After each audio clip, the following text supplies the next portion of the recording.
Good afternoon and welcome. This is Jeannie Scroggins with That's My Blog, and today's topic is going to be family finances. Now, when you ask family finances, what does that involve? Well, most families these days, it involves stress, chaos, trying to work magic numbers to make everything get paid for on time. And so that's one of the things that's the reason that motivated me to get into family finances for myself, because it got to the point where I was tired of being stressed out. And I was tired of trying to figure out how to make things work when really there was no way to balance everything out. According to The Age of Certainty by John Kenneth Galbraith, he writes, "Money is a singular thing. It ranks with love as man's greatest source of joy, and with death as his greatest source of anxiety. Over all history, it has oppressed nearly all people in one of two ways. Either it has been abundant and very unreliable, or reliable and very scarce." And if you think about it, if you have an abundance of money but poor health, no amount of money is going to help you get healthy. And if you have abundance of health and no money, that's a problem too, which is what we want to focus on today. Obviously, you want to be healthy, but you want to assume that you're healthy and be able to take care of yourself financially. And one of the ways that we're going to talk about that is by developing the ABCs of control, with starting with accountability and where your money is going. So I have to ask you this. Where is your money going? Do you know? Do you tell your money where to go, or does your money tell you where it's going to go?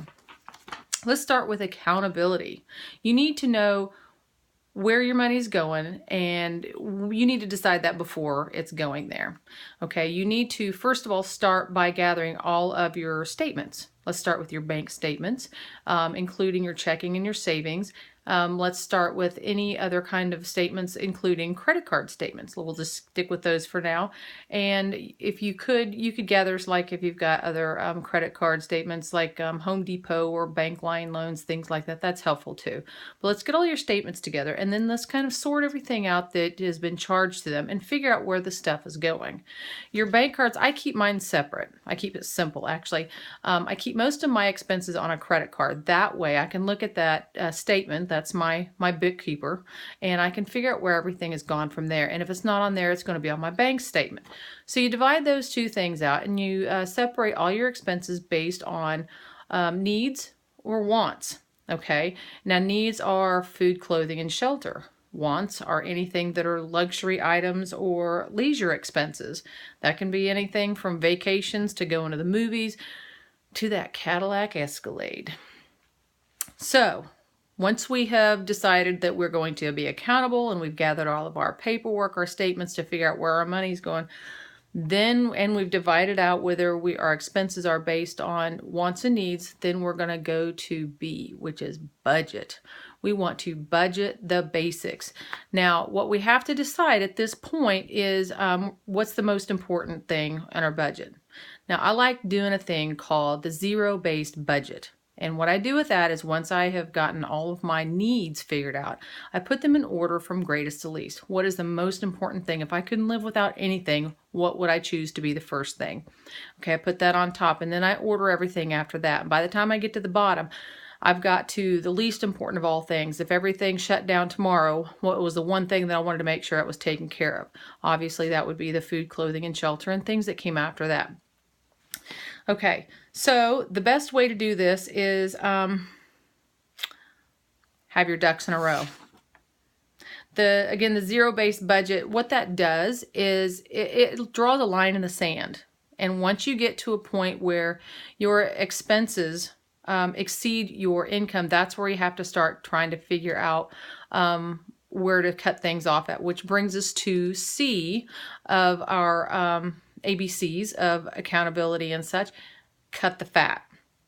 Now, hopefully by the time you find that line drawn in the sand where your finances are concerned, you can actually say, okay, we've got too many things going on here. So once that line has been determined, you can look at everything that falls below that and say, do I really have to have this? And whatever that is, whether it's a trip to, whether it's a field trip for the kids, or whether it's a trip to Chick-fil-A or Universal or whatever the situation is, you have to decide, is this a want or a need?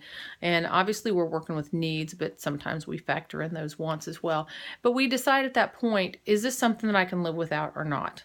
So if it's not, if it falls below that line of where our money runs out, then we have to say, no, this has got to go. And we call that fat. Cut the fat. So they say in cooking, cut all the fat. Why? Well, number one, it's not healthy. It's not good for your heart. And quite frankly, I don't know about you, but I don't want to have to wear the unnecessary stuff. So we cut the fat. We try to cut everything out of our budget that does not absolutely belong and get to the point where we have a zero-based budget. Those are the ABCs of family finances. Trying to get those in order so that we're not stressing out about trying to pay the bills and get things done on time. And because stress is not necessary. So we want to remember to be accountable for our money, know where it's going, tell it where we want it to go rather than letting it tell us where it's going to go at the end of the month when the statement comes in. We're going to budget our money. We're going to decide from the beginning where it's going to go. When we're going to do this based on our past spending habits and find out what needs to stop happening. And by doing that, we're going to cut the fat. We're going to cut out all those unnecessary expenses that were making us go over our budget and putting us in a hole and not allowing us to have the money necessary to pay necessary bills. So those are the ABCs of family finances. I hope this helps you. My name is Jeannie Scroggins, and today this is my blog.